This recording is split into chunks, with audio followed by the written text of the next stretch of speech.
بما اننا في موسم البرتقال، فانا قلت اعمل شوية عصير برتقال بالجزر. انما ايه حكاية، بعمله عصير على طول في الشتاء، وفي نفس الوقت بفرز منه شوية وبشيلهم في الفريزر لشهر رمضان. كل سنة وانتم طيبين.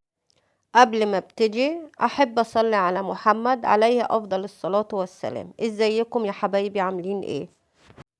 انا جايبه كيلو من الجزر، هقشره واقطعه حلقات عشان يبقى سهل معايا في التفريز.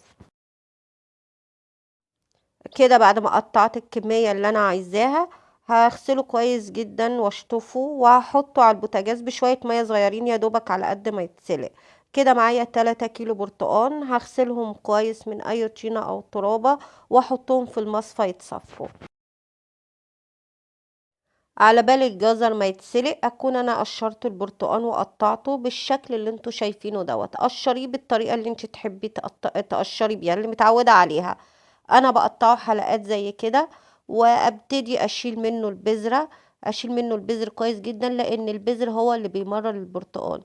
بصراحه انا جربت كذا طريقه، لقيت دي احلى طريقه بقدر افرزه بيها. جربت ان انا اضربهم مع بعض البرتقان بالجزر، بصراحة بيمرر جدا لو قعد مدة في الفريزر. لكن كده ممكن تسيبيه حتى لمدة سنة ما يجرالهوش اي حاجة. بس انا بشيل كيسين 3، يعني احتياطي لأي زنقة تحصل لي في رمضان، في اي وقت جالي ضيوف على غفلة. بيبقى سهل معايا ان انا بطلعه على قد الشفشق اللي انا اعمله او على قد الكمية اللي انا محتاجاها.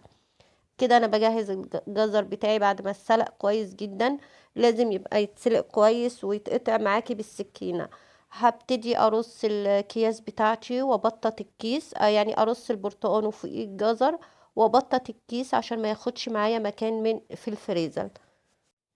طبعا مش دي الكمية اللي انا جايباها، انا جايبة كمية، بس انا قلت اعمل معاكم كيسين 3 اوريكم انا بخزنه ازاي.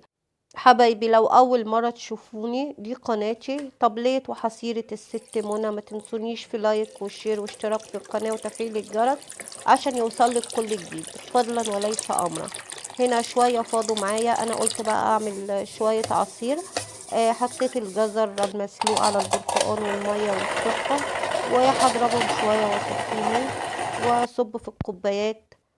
وبالهنا والشفا، ورمضان كريم.